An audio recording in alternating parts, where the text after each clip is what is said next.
Been a big week in politics in the US, with Donald Trump signing a bill ending the longest government shutdown in US history. It'll be a big part of Planet America's show this week, and host John Barron is with me in the studio. Very good to see you, John. So not everyone is happy with the shutdown ending. Yeah, I mean, it's very good news for hundreds of thousands of federal employees, many of whom were working without pay for 6 weeks. For the Democrats who decided to break with their party and vote to reopen the government, though, that's where people are wondering, well, was there any point in shutting down the government? Because the shutdown was essentially over Democrats saying, we want to extend government subsidies for healthcare, which are set to expire at the end of this year. Without those subsidies, under the Affordable Care Act, Obamacare, the healthcare premiums for a lot of Americans will go up to $300 per week. We're talking about people that are currently paying maybe $10,000 a year for their healthcare will be paying $20,000 next year. A massive impost at a time of high inflation, a high cost of living. So Democrats said, if you want to fund the government for next year, there has to be funding for these healthcare subsidies. Republicans said, no, we'll deal with that separately only once the government is reopened. So that was the stalemate. That's why the government was shut down for 6 weeks.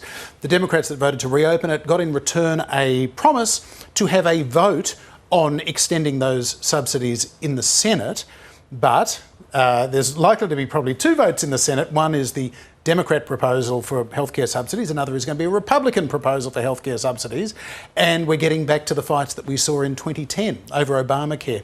And there's no guarantee that either bill will pass, much less pass the House of Representatives, that is offering no promises at all. So at the end of the day, the question is, what, if anything, was achieved apart from denying tens of thousands of workers paychecks for 6 weeks and millions of Americans things like their food stamps, their supplementary nutritional assistance program benefits for 2 weeks now. So this has left a lot of people a little bit sort of concerned, well, why did we have this fight? What did we achieve? And there's a real sort of left-centrist divide within the Democratic Party. Progressives are saying we should have kept it shut down. We should have made sure we got the healthcare premium subsidies that we wanted. Other moderate Democrats are saying we weren't getting anywhere. We had to go back in and try a different way. On another story then, John, there have been some major developments in the Jeffrey Epstein scandal. Yeah, fascinating, this one, Ros. This has sort of been on hold because even though when the government shuts down, Congress does not automatically shut down, but the House Speaker, Mike Johnson, basically sent all the members of the House of Representatives home while the Senate continued to sit to try to reopen the government.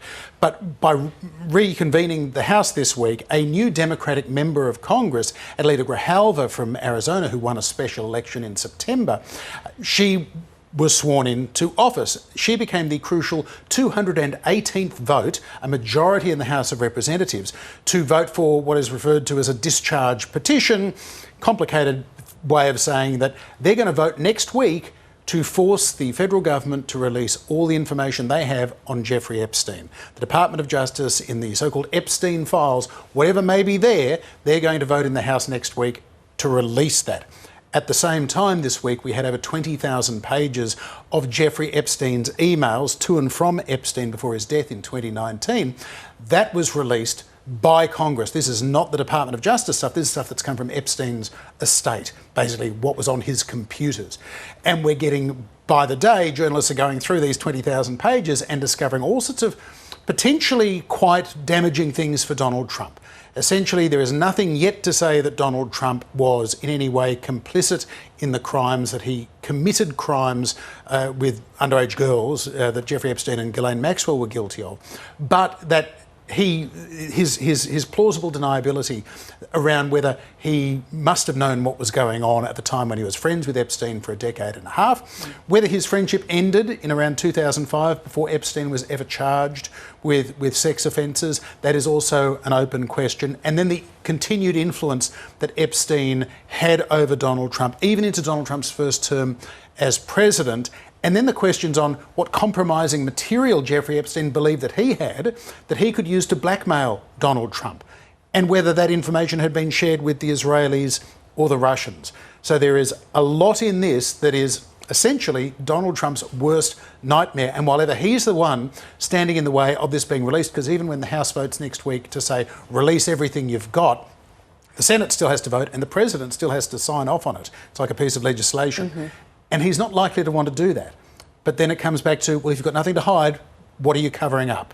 Is it for your rich friends? In which case, tell us all about that as well. So this is a roiling scandal that is continuing to plague Donald Trump, just at a time when he suffered a setback in the elections of last week. The government has reopened this week, and now, suddenly, the government has become another one of his problems. John, thank you. Thanks, Roz.